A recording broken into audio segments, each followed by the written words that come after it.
Hi, and thanks for joining me. I'm Carol Roberts, Community Resource Development Agent for the University of Florida IFAS Extension in St. Lucie County. Today, we're going to talk about consumer smarts for big and little spenders. Some skills that we consumers need to know to make sure that we're getting a good value and spending our money wisely. This is a really important topic to talk about because of the ultimate economic dilemma. There are limited resources in this world. We have limited resources, but unfortunately, we have unlimited wants and needs. And I don't know about you, but I don't have a money tree in the yard. So I need to know, as a consumer, how to get the best value for my money and make sure that I use my limited resources to meet my needs and perhaps make sure that it helped me get some of those unlimited wants that I'm after. And with good money skills and good consumer skills, we can do that better. And the first thing we can do as a good consumer is know our resources. There are lots of source materials and places to find information that can help us make better decisions. Things like, well, Consumer Reports Magazine. Just like Extension, Consumer Reports Magazine is a non-biased source. They don't accept advertising from anyone because they don't want to be beholden to any advertiser to make a claim that they find may not be true. They test consumer products, they survey consumers about the products they're using and their experiences, and you can find that information in their monthly magazine.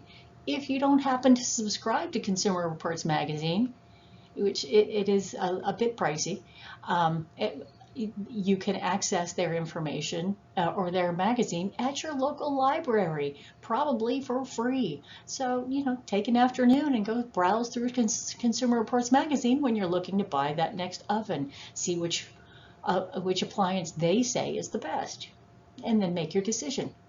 Also, of course, like Consumer Reports Magazine, the University of Florida IFAS Extension Service in Florida is a non-biased resource that you can use to make decisions. We have information available on a wide variety of topics to help you make better choices. There's a 211 referral system across the nation. All you have to do is pick up your phone and dial 211 to find out about services in your area that you may be looking for to help, I don't know, with the utility assistance, to find a local doctor, or a kid's summer camp. If you're having trouble with your utilities, they know of different social services that provide assistance for that. 211 is a really good resource for if you're struggling.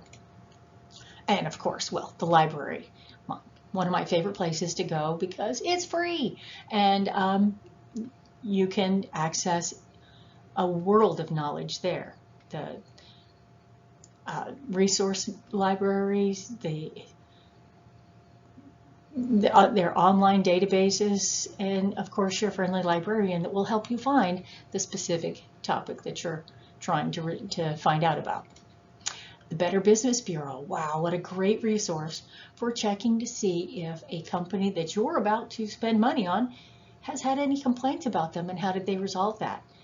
That can help you make a better decision about where to spend your money for services.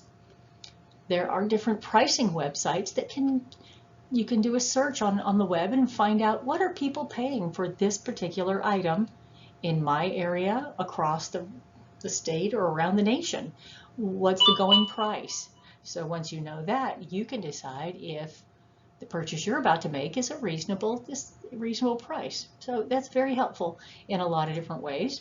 And also those consumer reviews we find all over the internet now, on specific selling sites, or just do a Google search and you can find reviews on something you're maybe considering purchasing. It helps to find out what experiences other consumers have had with certain products. Find out if they've consistently been positive or negative. And take those consumer reviews with a grain of salt as well. But there's those using all of those resources, or the most appropriate ones for your purchase, helps give you consumer power to make good decisions. And I spoke about consumer power because you've done your research. Impulse spending does not allow you the opportunity to research purchase. So if you know you're an impulse spender, make sure that you shop with a list and stick to it. Grocery stores especially are designed to entice us to buy more than we intend to buy. Those deals of buy one, get ones, do we really need that other one?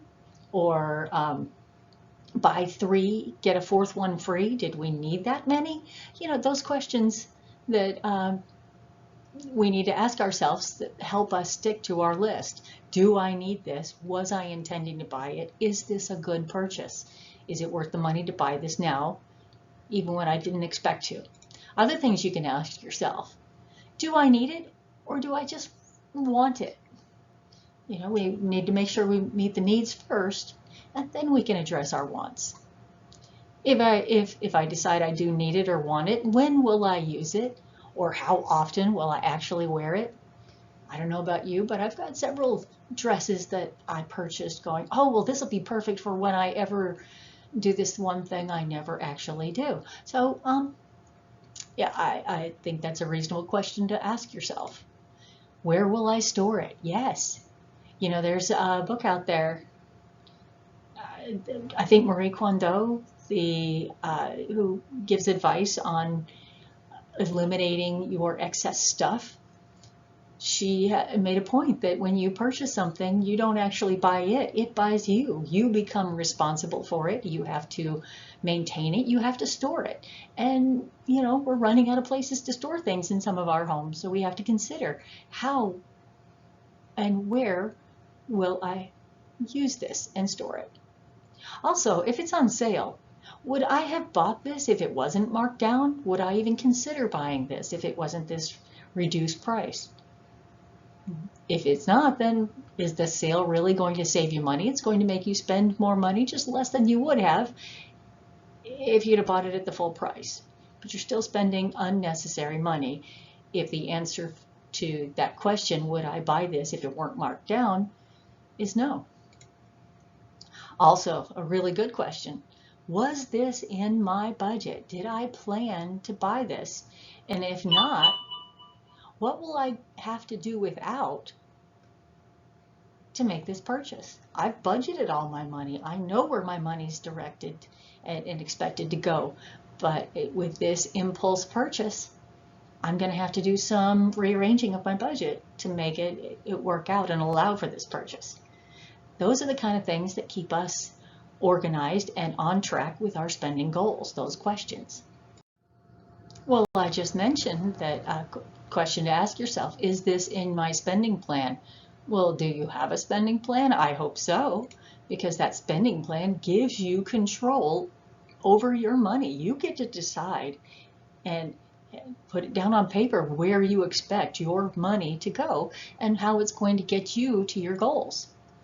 Also, having a spending plan helps protect you from loss. You know where your money is allocated to go. You know how much you have to spend in certain areas, and you can make wise choices that help keep more money in your pocket with a spending plan. Also, it ensures that you stick to step 2 of the 4 steps of building financial stability. Spend less than you make. Having a spending plan puts it down on paper how you're going to make that happen.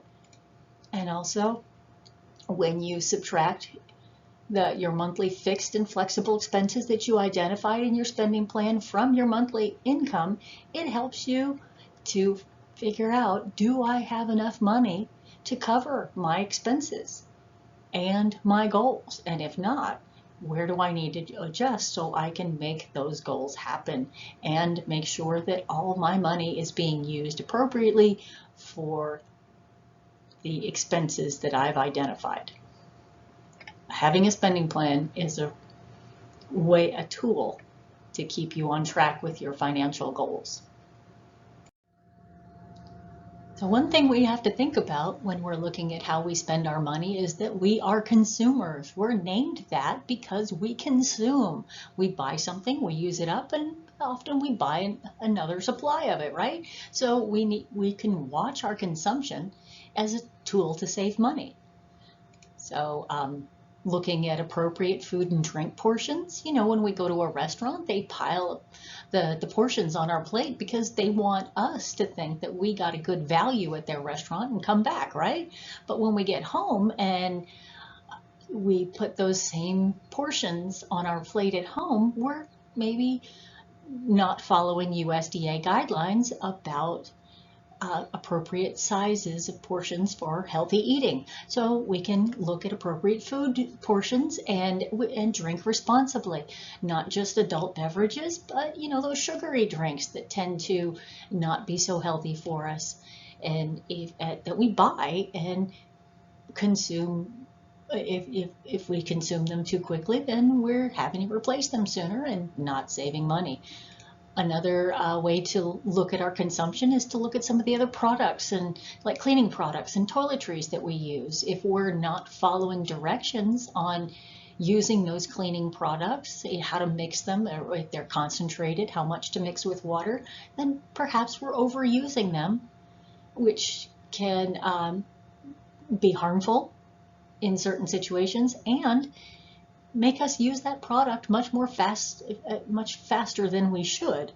Think about that bottle of laundry detergent, liquid laundry detergent, that says on the front 72 loads, and you're about 40 loads in and you're like, wow, this is gone already. What happened? Perhaps we weren't following the directions and we were overusing the product, so now we've wasted our money and have to go buy more. Another example is toothpaste. You've seen those commercials of toothpaste on a big swoop of that paste on a toothbrush. Nice big close-up on your screen, and we think that's how much we should put on our toothbrush, right?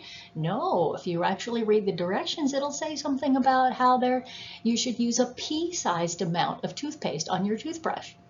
So we need to be aware of the portion sizes so that we consume appropriately on all kinds of things that we buy.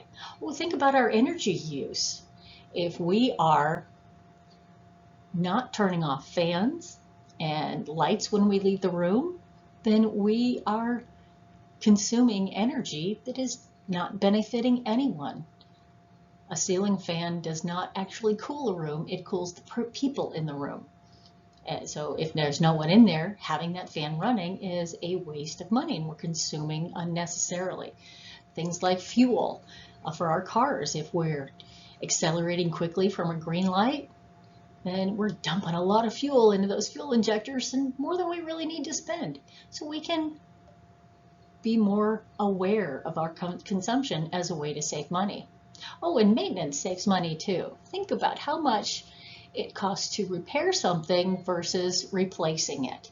Sometimes it's better to just maintain things so we don't have to make those repairs, and we don't have to consider replacing our appliances and items too quickly. And maintenance saves us money when in all kinds of places, maintaining our vehicles, our appliances, our home, and our own bodies. The more if we spend a little bit of money on maintenance, we can often save a lot of money on repairs. Hey, but that's not all. How many times have we heard that phrase? That's not all. Call today and we'll send twice as many for $19.95. All those advertising claims we're used to hearing. You know, we need to be wise consumers and take those claims with a grain of salt. 30 seconds is not enough time for a product producer to tell you all about the product or service that they're advertising. There's a lot more to know, and they're only going to tell you the best parts in that 30-second spot. So consider what's actually being promoted. Here's an example. A few years back, there was a big push for automatic air fresheners. You buy a gadget that sets on a counter or attaches to a wall, and motion sensor sets it off every time you walk by. Or on a regular basis, it just squirts the air freshener in the air. But what is actually being promoted? A product or a tool that only works with a certain brand of air freshener. So now you have to if you buy that product, then you only can use that brand of air freshener in that dispenser. And if it's on a motion sensor, it sprays every time you walk by. What if you walk by a lot of times? Do you need that much spray? What if it's on a timer and just automatically sprays? Are you even home to smell how wonderful that is? I don't know. So consider what's actually being promoted when you're looking at an item to buy. Advertising is going to only show you the best parts of anything they're trying to sell. So you need to be a wise consumer and find out what's on the other side of that coin. So no discussion about consumerism would be complete without a discussion about the tendency for us to shop on the web. More and more of us are shopping on the internet versus at brick and mortar locations.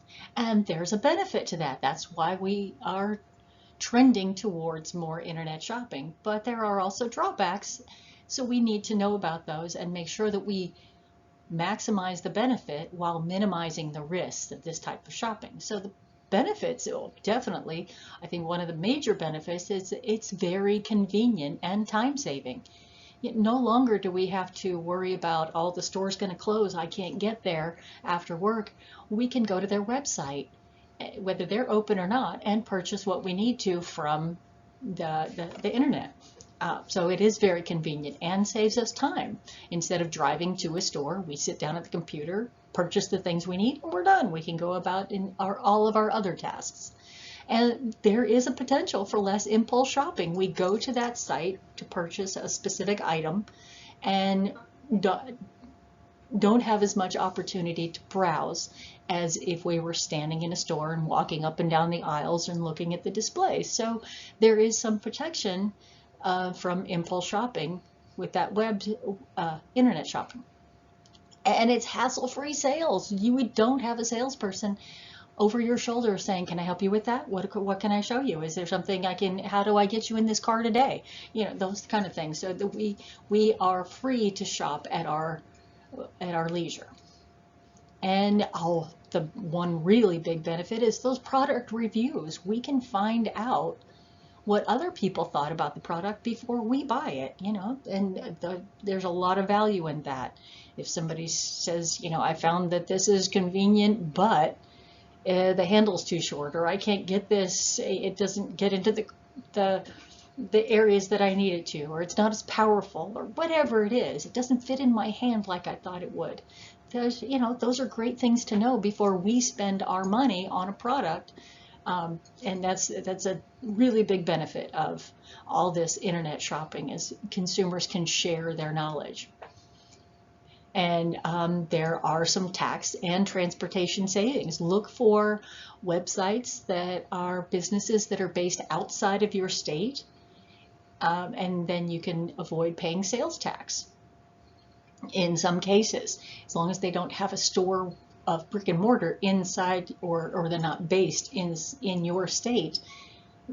There may be a tax advantage. Also, there are 16 states that currently offer tax-free shopping situations, and even if you're not in that state, if you're buying on the internet from one of those stores in those states that are doing a tax-free weekend, or like back to school shopping or something, you as a consumer can take advantage of that as well. So look for those situations where tax is not charged, or where you can avoid the shipping costs. A lot of websites will promote free shipping just to encourage you to shop there. So that can be a benefit for consumers.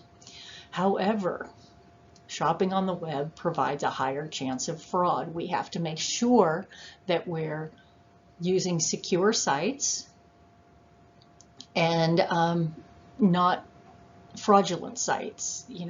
It's easy for a fraudster to create a fake website that looks completely real and entice us to provide our credit card information to purchase something that will never show up. And we need to be smart consumers and make sure we're on a valid site.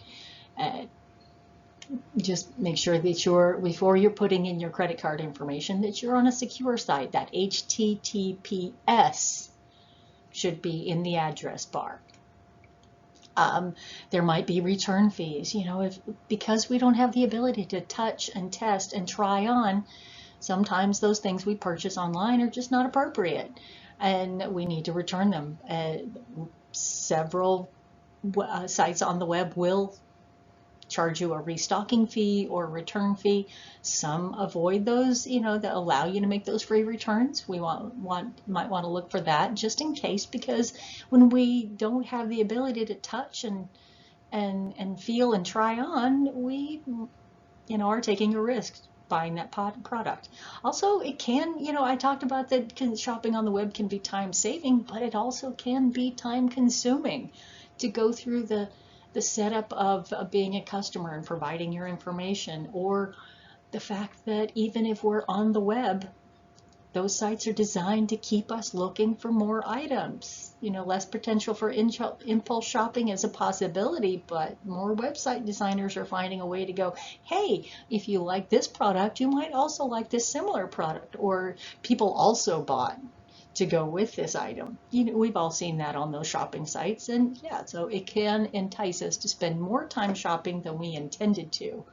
And as I've mentioned before, just the general inability to touch, see the actual size of an item, try it on, shoes and clothes, it's a little bit risky. And sometimes we're going on faith that this is the right item and we might need to return it. So there are pros and cons for shopping on the web, and we need to be aware of those as we make our shopping decisions. And in the end, all we can really do is try to maximize these pros, the benefits, and minimize the risks. And there are ways that we can do that. Like buy direct when possible. There are group selling sites that you can purchase similar items from several different companies on one site, or you might decide to go straight to that company's website and buy direct from them and avoid the middleman. Maybe get a better deal, better customer service, form a relationship with that business if you intend to purchase from them again and again. So it might be smarter to buy direct and make sure you're on that company's website. Track your spending. It is so easy to overspend because we order something, we forget we spent that money, and we look at another site and we go, oh, there's something else to buy. So we need to make sure that we're tracking our spending, not overspending with all the purchases we're making. And there are apps for that. One I've heard of is Slice. That can help you track all of your internet spending in one app. So you can keep track of when you ordered things, when things are supposed to be shipped and received, and all in one place. It's kind of handy.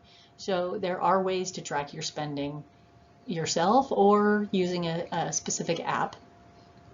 You might want to consider purchasing with credit rather than your debit card. Your credit card does come with some consumer protections and identity theft protections. So if you're shopping on the web and there's a possibility that there might be fraud, perhaps using your credit card rather than your debit card to protect yourself is a good idea. But just make sure you can pay off that credit card at the end of the month and in full, so you don't have any fees or interest charges with it. If you can't, then expect to have fees and interest with that credit purchase. It'll inflate the cost of what you bought, but it might be worth it for the convenience and the protection. Oh, and please do not email your payment information. That is not secure. There are secure websites. I mentioned the HTTPS at the beginning of the website address to ensure that you're on a secure site before entering your payment information. Emails are not secure, and if someone is requesting your personal information in an email, avoid that. If you know it's a valid request, pick up the phone and call them and share your personal information that way. If you don't know the company, especially if you don't know the company, do not respond for a request for your personal information in an email. Oh, and the nice thing about shopping on the web is we can comparison shop. You can go to several different sites, have several tabs open looking at the same item from different providers all at the same time. And keep in mind, they know you do that. So they have systems on their end that can track what other websites you are visiting. Did you come to this website before and get a quote? Well, maybe the next time you go back, it recognizes your IP address from your computer and it says, oh, you know, they didn't buy the first time when we offered them this great price.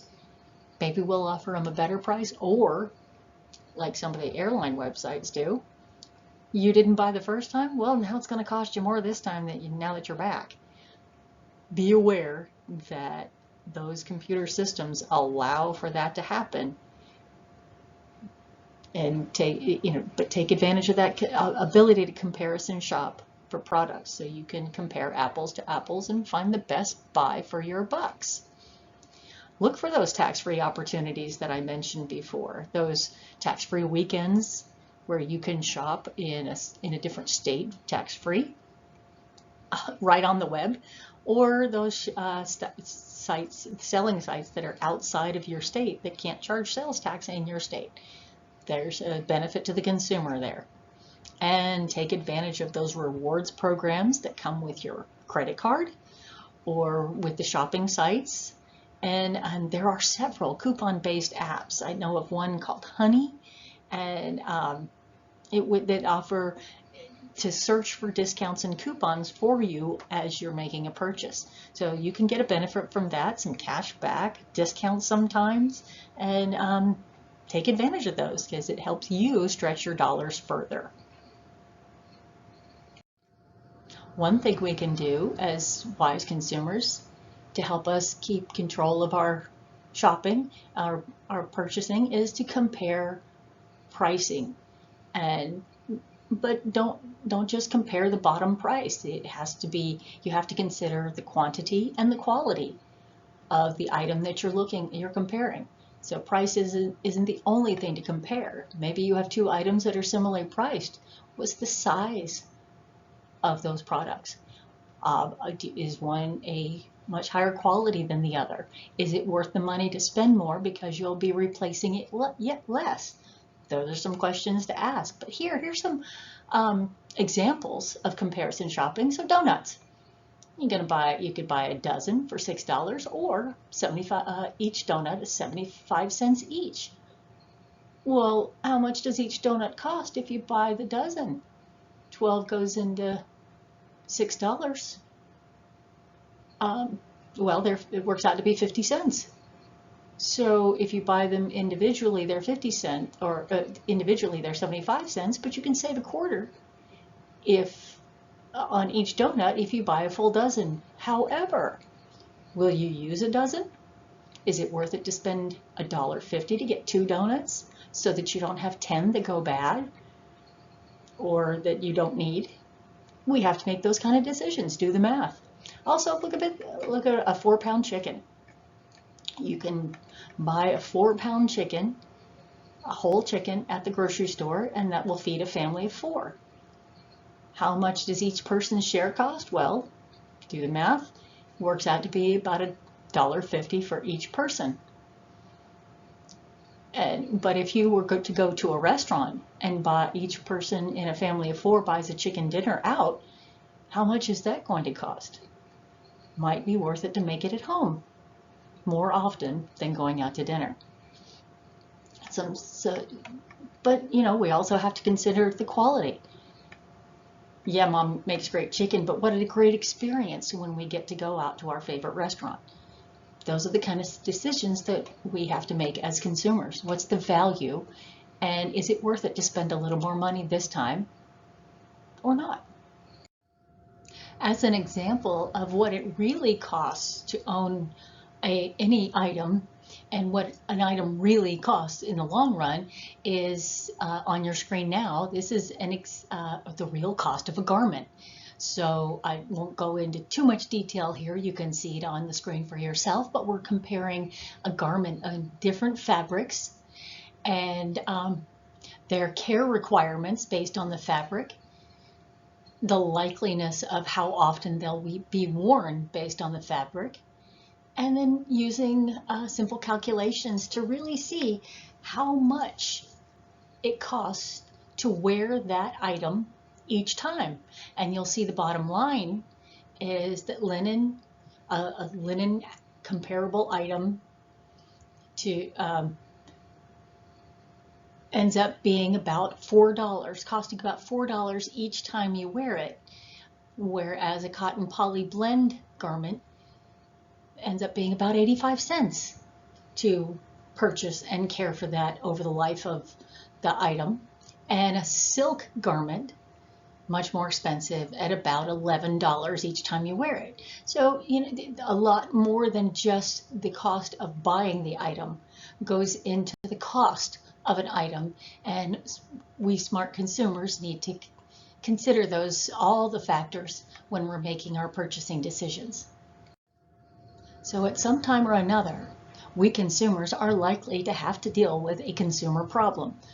Businesses try to get it right, but not always are they successful, so sometimes we have to stand up for ourselves.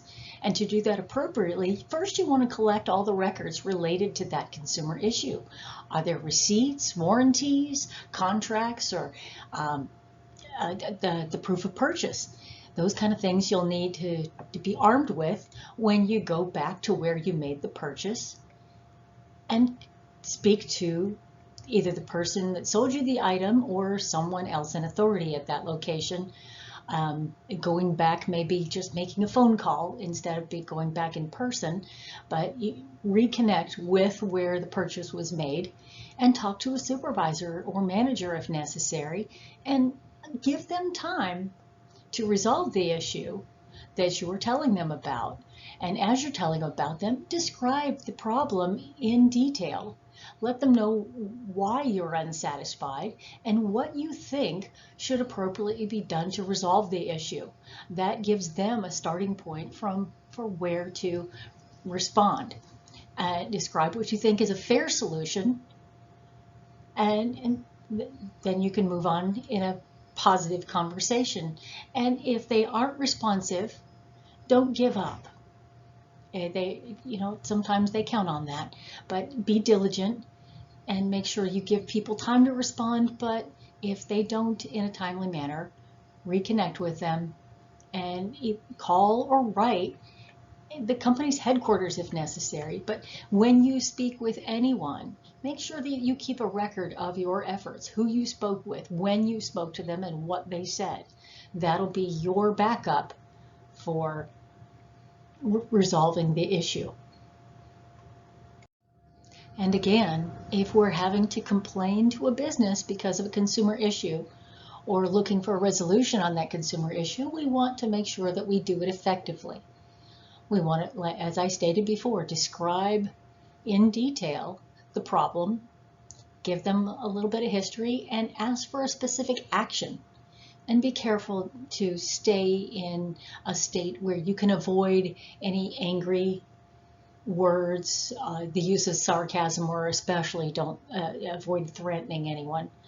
And if you're doing it by phone, make a note of what you say, what you want to say before you make the phone call, and have your documentation handy so that you're armed for your conversation. And as I noted before, get the information about the person you're speaking to, when you spoke to them, and what was said. If it's a complaint being done in writing, you want to address that complaint to the head of the company or the person who handles their consumer complaints, so it gets to the right person who can take action to deal with it. Make sure that you provide your contact information in your written complaint so that they can respond to you. And provide copies, not the originals, but the copies of any backup documentation you have. And bottom line, there are issues that need to be dealt with occasionally with businesses, and if we can all stay in a business-like manner to resolve the issue, you're more likely to get a positive resolution. So one last thing I want to bring up is the term caveat emptor. It's a Latin phrase meaning buyer beware.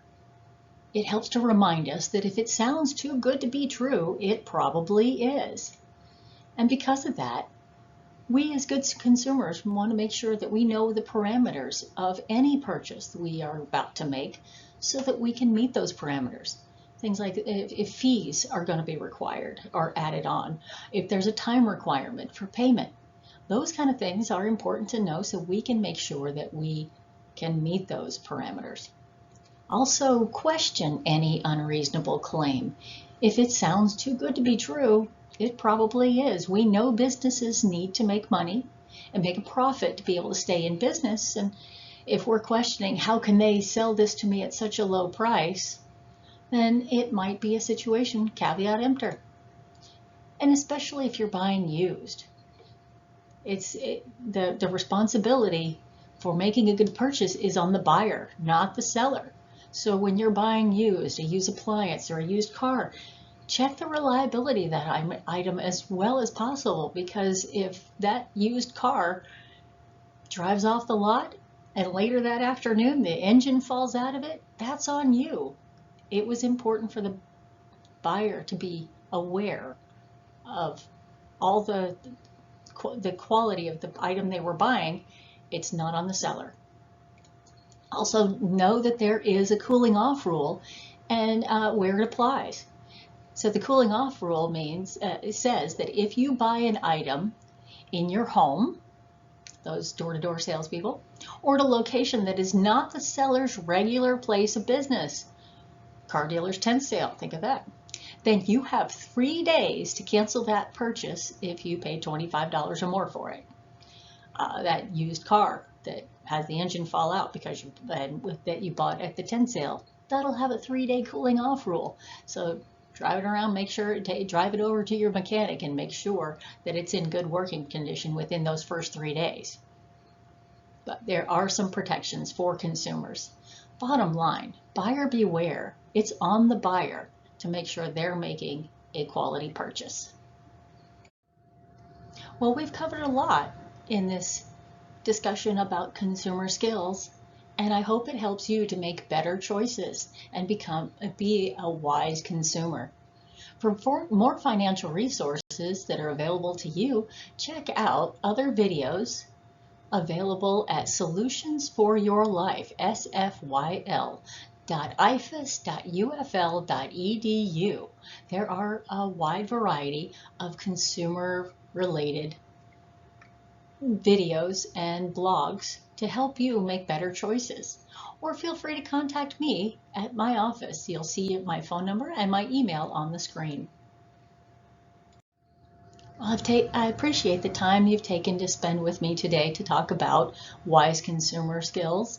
And in summary, we did discuss how to be a wise consumer, how to research an item before making a purchase, and how to handle a consumer problem. As you move forward throughout your consumer lifetime, caveat emptor, buyer beware. Make sure you're spending your money wisely.